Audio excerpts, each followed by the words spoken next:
औज़ुबिल्लाहिमिनश्शैतानिर्रजीम बिस्मिल्लाहिर्रहमानिर्रहीम। अस्सलाम वालेकुम। मैं सरफराज अहमद में आपकी खिदमत में हाज़िर हूँ और आज हम लेके आए हैं मोटिवेशन। एक्सपेरिमेंटल साइकोलॉजी का बेसिकली हमारा ये टॉपिक है मोटिवेशन। इसमें हम मुख्तलिफ़ जो है मोटिवेशन की थेरीज़ के हवाले से डिस्कस करेंगे। इसमें हम मोटिवेशन की टाइप्स के हवाले से बात करेंगे और आपको मोटिवेशन के तमाम जो मेन इम्पोर्टेंट पॉइंट्स हैं, टॉपिक्स हैं, कॉन्सेप्ट्स हैं, उनके हवाले से इसमें ब्रीफली हम आपके साथ डिस्कस करेंगे ताकि मोटिवेशन के हवाले से कोई भी क्वेश्चन पेपर के पॉइंट ऑफ व्यू से, इंटरव्यू के पॉइंट ऑफ व्यू से, कभी भी आपकी लाइफ में कोई भी मोटिवेशन के हवाले से क्वेश्चन आता है तो इंशाल्लाह आपको उसके कॉन्सेप्ट क्लियर हों और आप उसको बेहतर तरीके से कर सकें। तो आइए इसका आगाज़ करते हैं। जी, सबसे पहले हम बात करते हैं मोटिवेशन की डेफिनेशन पे। तो मोटिवेशन बेसिकली एक प्रोसेस है जिसमें जो एक्टिविटीज़ स्टार्ट होती हैं, डायरेक्ट होती हैं और सस्टेंड होती हैं उस वक्त तक जब कर हमारी फ़िज़िकल और साइकोलॉजिकल नीड्स जो हैं वो पूरी नहीं हो सकती।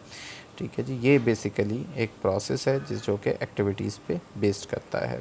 इसमें हमारे पास इंस्टिंक्ट अप्रोच यानी पहली जो अप्रोच होती है या थ्योरी जिसको हम कहते हैं इंस्टिंक्ट अप्रोच है, ये प्रपोज़ करती है कि कुछ जो ह्यूमन एक्शंस हैं वो मोटिवेटेड होते हैं इंस्टिंक्ट्स के ज़रिए से। तो और ये इननेट पैटर्न्स होता है बिहेवियर का जो कि बोथ पीपल और एनिमल्स के अंदर पाया जाता है, यानी इंसानों के अंदर भी पाया जाता है और एनिमल्स के अंदर भी पाया जाता है। दूसरी जो अप्रोच है उसको ड्राइव रिडक्शन अप्रोच कहते हैं। ड्राइव रिडक्शन अप्रोच कहती है कि जब एक कोई भी ऑर्गेनिज़म्स उसकी कोई ज़रूरत होती है, जैसे कि भूख एक ज़रूरत है, तो नीड्स उसकी जो वो लीड करती है एक साइकोलॉजिकल टेंशन, यानी उसकी जो नीड है वो इंसान के अंदर एक साइकोलॉजिकल टेंशन पैदा करती है जो उस ऑर्गेनिज़म को मोटिवेट करता है किसी भी अमल के लिए और उस ज़रूरत को पूरा करने के लिए और उस टेंशन को रिड्यूस करने के लिए।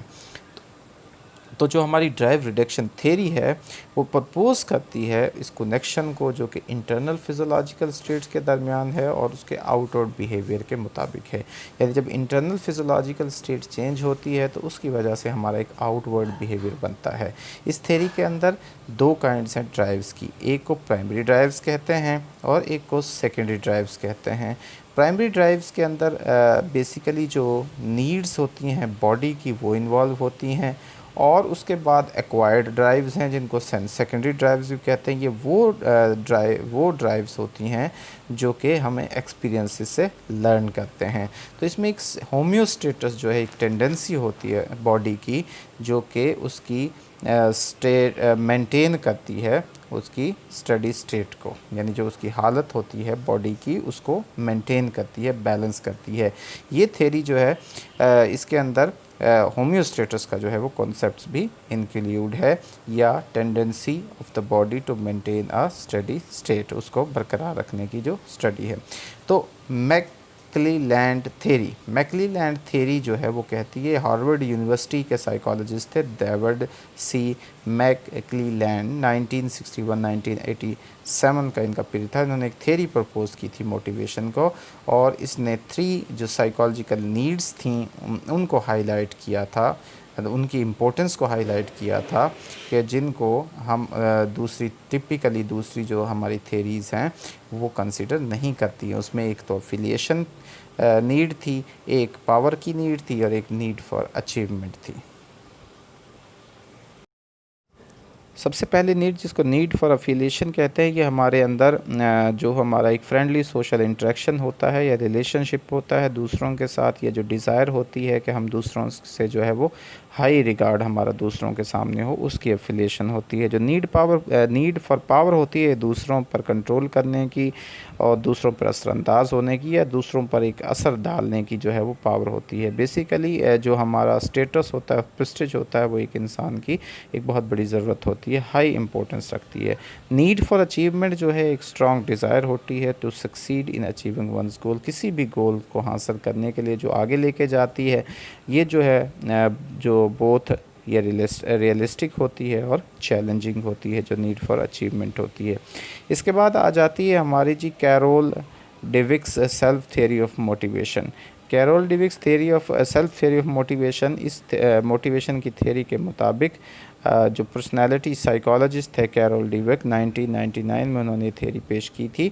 ये क्लोजली जो लिंक करती है पर्सनालिटी फैक्टर्स के साथ। इसमें जो पर्सनस के व्यूज़ होते हैं कि हाउ हमारी जो सेल्फ़ होती है वो किस तरह से, यानी सेल्फ़ क्या है बेसिकली जो बिलीव्स होते हैं एक पर्सन के, जो वो रखता है अपने बारे में और अपनी सलाहियतों के बारे में, अपने रिलेशनशिप्स के बारे में जो दूसरों के लिए, और एक दूसरा जो होता है, और ये अफेक्ट करता है इंडिविजुअल्स परसेप्शंस को ऑफ द सक्सेस और फेलियर ऑफ हिज और हर एक्शंस। उसके जो सक्सेस होती है और उसके जो फेलियर्स होते हैं। यानी सिंपली अगर एक बंदा पहले से ये सोच लेता है कि मेरे अंदर तो एबिलिटी नहीं है, मैं तो कुछ काम का बंदा ही नहीं हूँ, मेरे अंदर तो सलाहियत ही नहीं है, तो फिर ज़ाहिर है उसका असर होता है उसकी लाइफ की जो सक्सेस है और फेलियर का। तो ये जो कॉन्सेप्ट है ये रिलेट करता है हमारी जो लोकस ऑफ कंट्रोल की एक थ्योरी होती है उसको, जिसमें कि जो अफराद होते हैं जो अज्यूम करते हैं कि उनका कंट्रोल है अपने ऊपर, what happens in their lives, यानी उनकी ज़िंदगी में क्या हो रहा है उसका उस पर कंट्रोल है, उनको internal in locus of control कहते हैं। और दूसरे जो फील करते हैं कि उनकी जो ज़िंदगियां हैं वो दूसरों के जो है वो कंट्रोल में होती हैं, उनकी पावर के कंट्रोल में है, या लक के है, या किस्मत के जिसको कहते हैं, उनको कहा जाता है external in locus of control.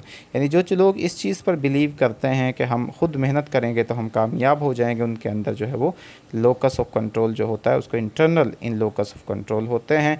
और जो एक्सटर्नल जो दूसरे लोगों पर, दूसरों की उन पर जो है वो इक्तफ़ा करते हैं, और जो किस्मत को और जो दूसरों का साथ है या दूसरों की रहनुमाई उसको ज़्यादा अपने ऊपर समझते हैं, तो उसको external in locus of control कहते हैं।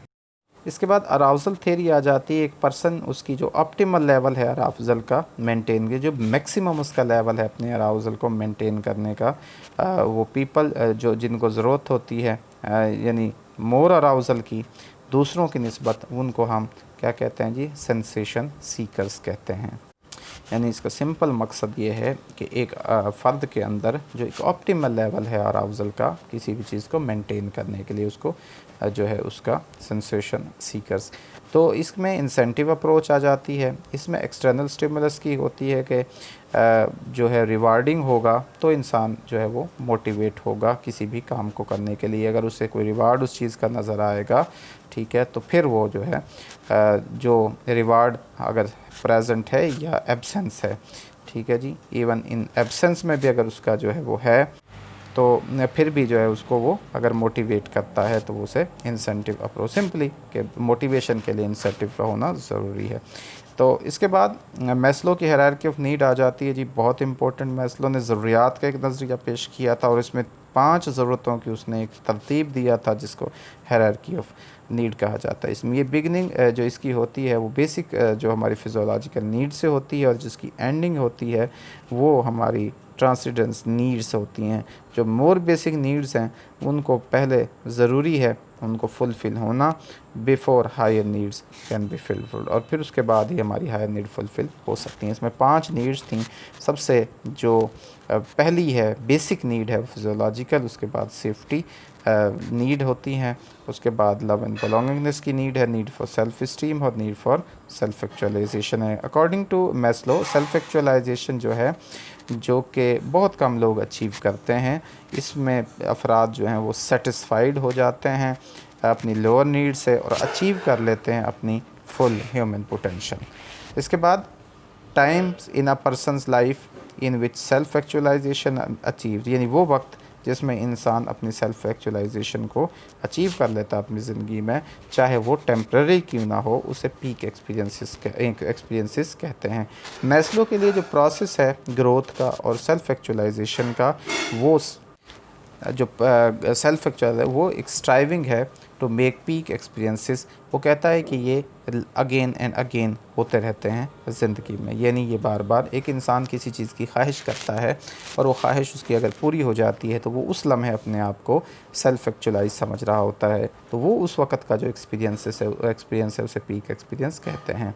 उसके बाद सेल्फ़ डिटर्मिनेशन थ्योरी है जिसको STT कहा जाता है, या रिचर्ड रयान और एडवर्ड डेसाई के 2000 में इसने पेश की थी। एक मॉडल है मोटिवेशन का जिसमें कि 3 बेसिक नीड्स को वो बयान करता है और वो कहता है कि ये ज़रूरत होती है कि इंसान की सक्सेसफुल डेवलपमेंट के लिए। उसमें पहली ऑटोनॉमी है, कंपिटेंस है और रिलेटेडनेस। उसने कहा इंट्रिंसिक मोटिवेशन जो होती है वो इंसान के अंदर से पैदा होती है, जब इंसान ख़ुद से कोई अमल कर रहा होता है अपनी सेटिस्फेक्शन के लिए और इंटरनल रिवार्ड के लिए, जब उसमें जो होता है कि उसको हम इंट्रिंसिक मोटिवेशन कहते हैं। और वो मोटिवेशन जो दूसरों से, यानी जिसके लिए एक्सटर्नल रिवार्ड जो है वो रिसीव किया जाता है और एक्सटर्नल रिवार्ड की वजह से कोई भी अमल कर रहा होता है कि जिसमें उसे तारीफ़ मिलती है या मनी मिलती है या उसका कोई भी रिवार्ड उसे मिलता है जो एक्सटर्नल सोर्स की वजह से, उसे हम एक्सट्रिंसिक मोटिवेशन कहते हैं, उसकी जो वजह से जो मोटिवेशन पैदा होती है। अब इसमें अगला जो हमारा क्वेश्चन आता है वो भूख के हवाले से है कि क्वेश्चन है कि what happen in the body to cause hunger. जब इंसान भूख उसको महसूस होती है भूख, तो क्या होता है और किस तरह से सोशल फैक्टर जो हैं वो असरअंदाज होते हैं इंसान के भूख के एक्सपीरियंस के ऊपर। तो फिजियोलॉजिकल कंपोनेंट्स हंगर के जो है उसके अंदर जो हमारे जो स्टोमिक है उससे सिग्नल्स मिलते हैं और जो हमारा हाइपोथैलेमस है और उसको तो फिर क्या होता है, सिक्रेशन इंक्रीज़ हो जाती है इंसुलिन की। वो इसके अलावा जो है बेसल जो मेटाबॉलिक रेट्स हैं वो स्लो डाउन हो जाते हैं, वेट जो सेट पॉइंट है वो इंक्रीज़ हो जाता है और वो इंसान फिर ज़्यादा जो है वो वेट गेन करता है, उसका वज़न बढ़ता है। सोशल कंपोनेंट्स जो हंगर के हैं उसमें सोशल क्यूज़ होते हैं, जब इंसान खाना खाता है कि कब खाना है, उसका जो कल्चरल कस्टम्स होते हैं, फूड प्रेफरेंसेस होती हैं और use of food as a comfort device के तौर पर यूज़ होता है और as an escape from unpleasantness के वजह से होता है, यानी अनप्लेजेंटनेस छुटकारा पाने के लिए इंसान खाना खाता है ना खुशगवारी की वजह से।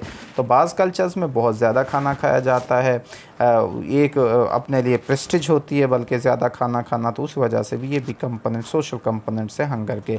इंसुलिन और ग्लूकागोन का क्या ताल्लुक़ है जी? ये हार्मोन्स है जो कि सीक्रेट होते हैं पेंक्रियाज के ज़रिए से, जो कि कंट्रोल्स करते हैं हमारे लेवल ऑफ फ़ैट्स को, प्रोटीन्स को और कार्बोहाइड्रेट्स को हमारी पूरे जिस्म के अंदर, जिसमें ग्लूकोज़ भी शामिल है यानी ब्लड शुगर हमारा शामिल है।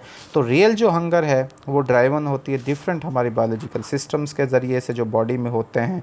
हमारा जो ब्रेन होता है हंगर जो है और जो हमारी फुलनेस सिग्नल्स हैं वो दो हमारे जो नर्व सेंटर्स होते हैं हाइपोथैलेमस के ज़रिए से उनसे आते हैं और ये हेल्प करते हैं हमारे ईटिंग बिहेवियर को कंट्रोल करने में। एक तो लेटरल हाइपोथैलेमस है और एक को वेंट्रोमीडियल हाइपोथैलेमस कहते हैं। जो लेटरल हाइपोथैलेमस है वो रिस्पोंड करता है to any internal external stimulation के अंदर और इसकी वजह से क्या होता है कि इंसान जो है वो भूख महसूस करता है।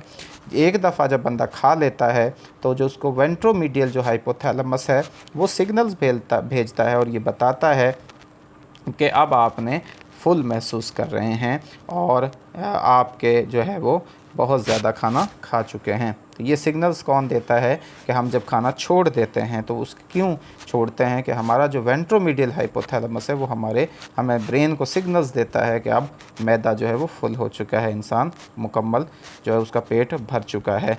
तो अगर ये ना हो तो इंसान खाता ही रहे। तो मेल अडेप्टिव जो ईटिंग है वो उसकी वजह से ओबेसिटी होती है, यानी मोटापे की जो वजह है वो मेल अडेप्टिव ईटिंग भी है। तो ये तो था जी आज का हमारा लेक्चर मोटिवेशन के हवाले से। इसमें हमने मुख्तलिफ़ थेरीज़ को डिस्कस किया, इसमें हमने मुख्तलिफ़ जो है वो पॉइंट्स को डिस्कस किया जो मोटिवेशन के हवाले से थे, हंगर के हवाले से थे कि यानी कौन से हमारे जो हार्मोन्स होते हैं जिनका हंगर मोटिवेशन के साथ ताल्लुक़ है। उम्मीद है आपको ये कॉन्सेप्ट्स समझ आ गए होंगे, आप इन तमाम पॉइंट्स को समझ चुके होंगे। तो अल्लाह ताला से दुआ है कि अल्लाह ताला आपको कामयाबी नसीब फ़रमाए, आपको आसानियाँ नसीब फ़रमाए और आसानियाँ तकसीम करने की